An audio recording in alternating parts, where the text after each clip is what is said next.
Welcome to Search for Signs. My name is Gary Willing. If this information interests you, please press the like and subscribe button and press the bell for notifications. I hope you're doing well today. It is June the 11th, and I hope you're having a wonderful day. Now, if you have any questions about Maitreya and the Masters of Wisdom, you can always post that question as a comment in the most recent video, and I'll do my best to answer it, or you can email me directly at searchforsigns@mail.com. Now, I don't have any questions really to answer in this video. I answered the ones that people posted in the last video, but I do have a question. And this goes out to all those parents who have kids who have been out of school as long as mine has, since March. And my question is when are these kids going to go back to school? Whew. I tell you what, man, when I was a kid, I could not wait for summer vacation. Once I had a child in school, I could not wait for summer vacation to end. They just never leave. They just hang around the house, man. It's like, dude, get out, do something. Since my daughter's been kind of homeschooled since this whole coronavirus thing, I used, I'd walk by the couch sometimes and she'd be sitting on the couch and homeschool kids smell funny. That's what I'd say to her and walk away, But anyway, I hope you're having a great day today. Now, in this video, I do want to focus on what happened 32 years ago today. And I'm recording this about 10 o'clock in the morning, so it could be around this time, actually, because I don't know exactly when it happened or how far ahead East African time zone is from Eastern Standard Time, but it's around this time, I guess-ish. But anyway, I digress. On June the 11th, 1988, Mary Akatsa, who's this very, very short Christian nun. In fact, she's, I think, 5'0" if I'm not mistaken, but just a fireball nonetheless. And for years had thousands of followers come to her religious services. And she did it about 3 times a week, and she was known as a healer. Now, there's a lot of things I admire about Mary Akatsa, but the one thing that really kind of stands out for me is apparently, if you're late, even by a second, you do not get in. She will lock the door on you, man, I'll tell you what. So, 32 years ago today, all these 5,000 people apparently got there on time. The other ones that didn't make it didn't get to experience this, apparently. Because I don't know if you've ever been to church where people keep coming in late, but it's annoying. So apparently she got so annoyed with it, she's like, all right, that's it. We start at this time. If they ain't there, they don't get to come in. But yeah, she is a fundamentalist Christian. She does not believe in anything that Benjamin Creme is saying about who actually appeared to her religious group. She saw him as Jesus, and so did all of her followers. But prior to that, she had made an announcement that there was going to be something extraordinary that was going to happen at one of her prayer gatherings. I don't know if she was really specific about it, but it was kind of a vague thing. And then right when she kind of made that announcement, for about a week, there was a bright star that appeared in the sky over Nairobi, and people filmed it. And I put a YouTube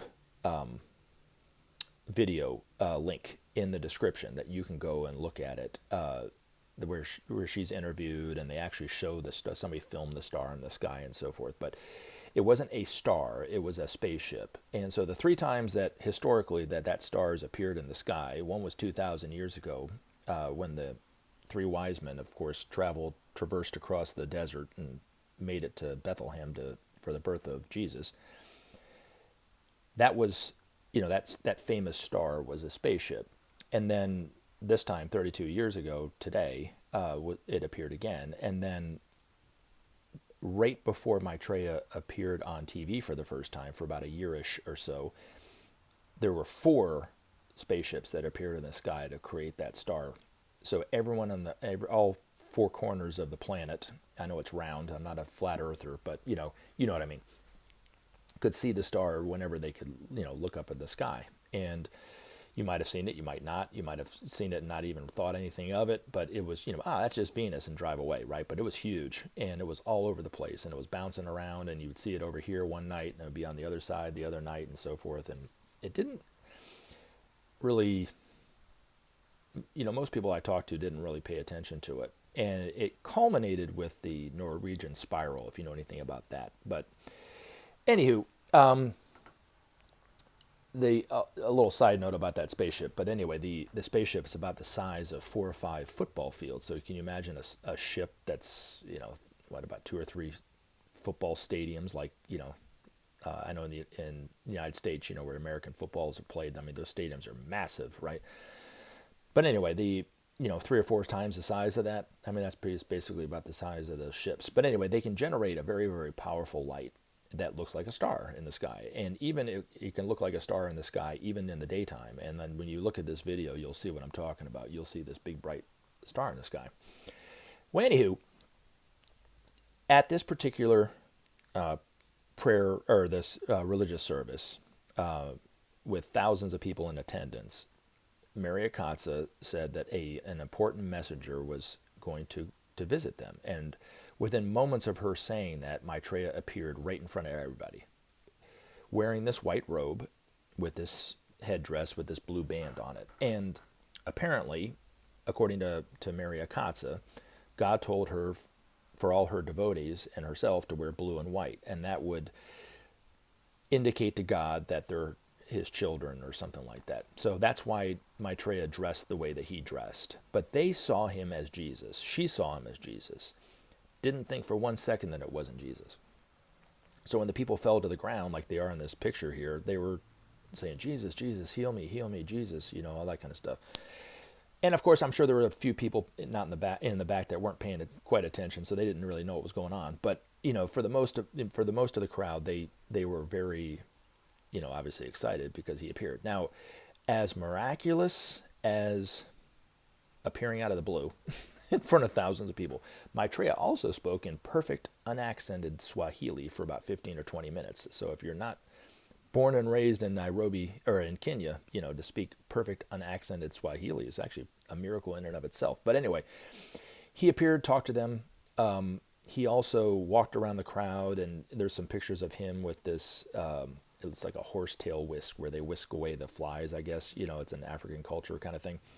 And he walked around the crowd, and there were just tens of, scores of, miraculous healings amongst the people. And then he said he had to go, but he marked this path and laid down a part of his, I guess, garment and one end. And he said, anybody that runs to there and runs back to Mary will be healed. And so anyway, they even to, years after they were doing that. I don't know if they still do that or not, but I'm sure. But anyway, and then he said he had to go, but when he returns, and now, according to Benjamin Creme, she thought he said a bucket full of blessings. And he goes, he didn't really say that it really mattered that she misinterpreted what he said, but he said a vessel full of blessings is what he really said. For everyone, not just for them, but for everyone, for the whole world, really. But he was about to leave, and then somebody said, hey, can I give you a ride to the station? And Maitreya's like, sure. I'm sure he's like, yeah, I don't need to go to the train station, but that's fine. I just appeared out of the blue. But anyway, he gets in their car, and they drive just a little bit, and he gets out and disappears the same way he appeared. And the person from the Kenyan Times who took these photos, it went all around the news wires, all around, the BBC, CNN.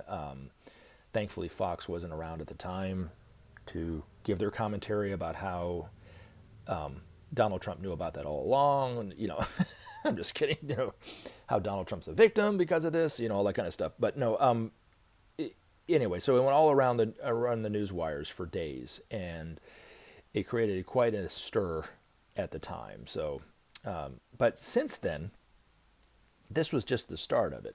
Then Maitreya started to appear to other religious groups all around the world, and he spoke to them in their language, appeared how their teacher would appear. So if he appeared to a Muslim group, fundamentalist group in Eastern Europe or in the Middle East or whatever, he would appear as the Imam Mahdi, and they saw him as the Imam Mahdi. And then if he appeared to a fundamentalist Baptist group here in the United States or whatever like that, they would see him as Jesus or whatever. And he went, I mean, it was 3 or 4 times a month, maybe, I guess. He appeared, pretty regularly to different religious groups. But the response was anything from what Mary Akatsa's group had, which they all saw him as their awaited teacher, to very fearful, thinking he was the Antichrist or Satan trying to fool them or whatever, and then just the whole gamut in between. So in one of Benjamin Creme's books, Maitreya's Mission, Volume 3, he lists where all the different times and cities that he visited and the reaction of the people, and it's all over the place. So most of them were positive, but a few things about this. First of all, in 1992, he appeared in, and this is coming from Maitreya's Mission, Volume 3. I'm not making this up, but anyway, in the 8th of November 1992, he appeared in Belgrade, Serbia. And apparently during that religious group's meeting, he actually appealed to those present to use their influence with the leaders to end the fighting in the Bosnian area. So, and then the other time, first time he appeared in the United States was on February 28th, 1993 in Richmond, Virginia. And according to Benjamin Creme's master, there was some symbolic purpose in choosing Virginia as the first group appearance in the United States. And he never went on to explain why, but that's one of them. And then there was another time where he was supposed to appear in Bosnia, and this was in 93 as well. But there was some shelling going on, so they canceled the service. But nearly every one of these times that he appeared out of the blue to these religious groups, he created a healing well, or charged a well that was already there, I guess, with healing properties. And so they're all over the world right now. Eventually there'd be close to 800. There'd be 777 healing wells all over the world. Right now, there's only 3 that have been discovered, and the others won't be discovered until after Maitreya is out, known for who he is out in the world. So, but the first one is in Tlacote, Mexico. The other one's in Nordno, Germany, and then the third one is in India. The most popular one is in Tlacote, Mexico, and I've said this before. If you are interested in this and want to do your own research on it, and then you find out that's something you're wanting to take for yourself for healing qualities and stuff, you can actually buy the healing water in a tablet form from a pharmacy in London, England, called Ainsworths Pharmacy, and I have the link in the description. And again, I don't make any money off of it. Ainsworth Pharmacy has no idea that I'm promoting it. It's just something that I'm wanting to share with, the listeners of this channel. But anyway, eventually there'll just be hundreds and hundreds of these healing wells all over the world, and it's a part of the symbology of the age of Aquarius, because the age of Aquarius is the water carrier, but it will also have healing properties to heal the body of humanity for sure. Anyway, so that's what happened 32 years ago today. So quite an extraordinary event. And again, like I said, I'll put the link in the description. Take a look at it. Listen to Mary Akatsa's version of what happened, and you'll see the authenticity of it. But anyway, and of course, many people know about that time that he appeared out of the blue to them. So I usually end my videos with a article that Benjamin Creme's master wrote in Share International, and I chose to pick the one that happened 32 years ago this month, so to see if there was anything about the Maitreya appearing out of the blue. But it kind of does, kind of doesn't, I guess, but anyway, I hope it helps. But it's always good to read these articles for yourself, and if after hearing me read it and muck up some of the words, if you see that you see some wisdom in it, I do recommend going on Amazon and buying a not Maitreya's Mission, buy Maitreya's Mission too, but a Master Speaks, Volume 1 or 2.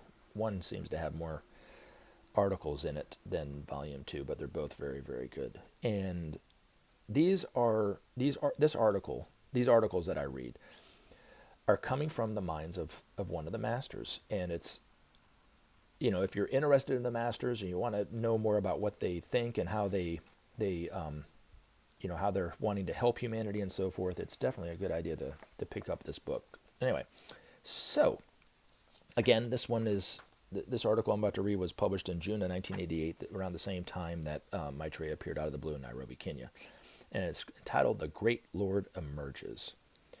Passports will become a thing of the past in the coming time. People will be free to enter and leave any country at will. So great will be the trust engendered by Maitreya's presence that all doors will be open, and a great and enriching interchange of peoples will take place. Thus men will learn to know and to love their brothers, seeing them as little different from themselves. Thus will it be. Within weeks, Maitreya's open mission will begin, drawing to him those who care and wish to serve the world with full heart.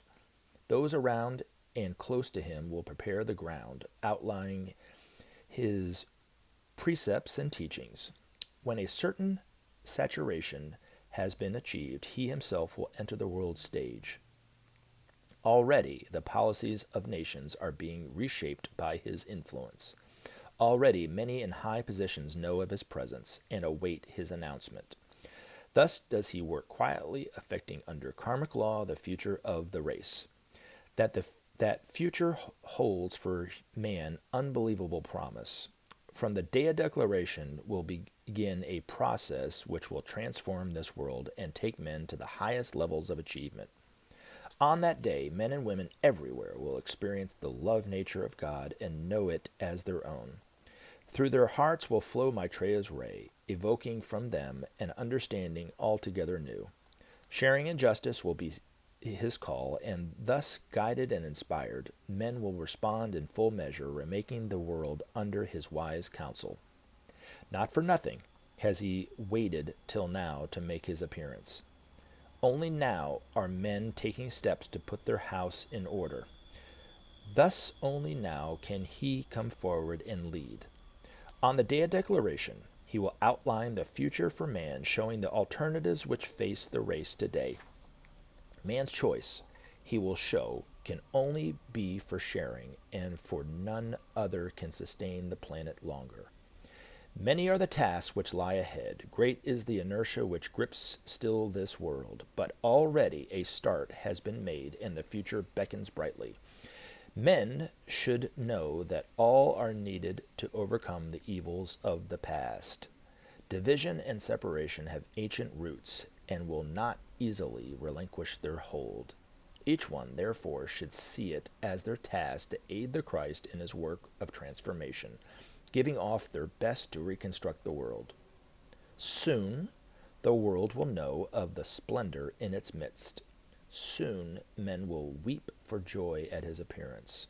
Soon, too, will they take upon themselves the task of succor, reestablishing the true unity of men. Thus will it be.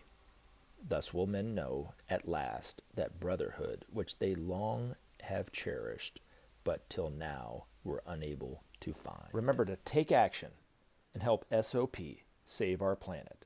Thanks for listening, and we look forward to talking to you again in future videos.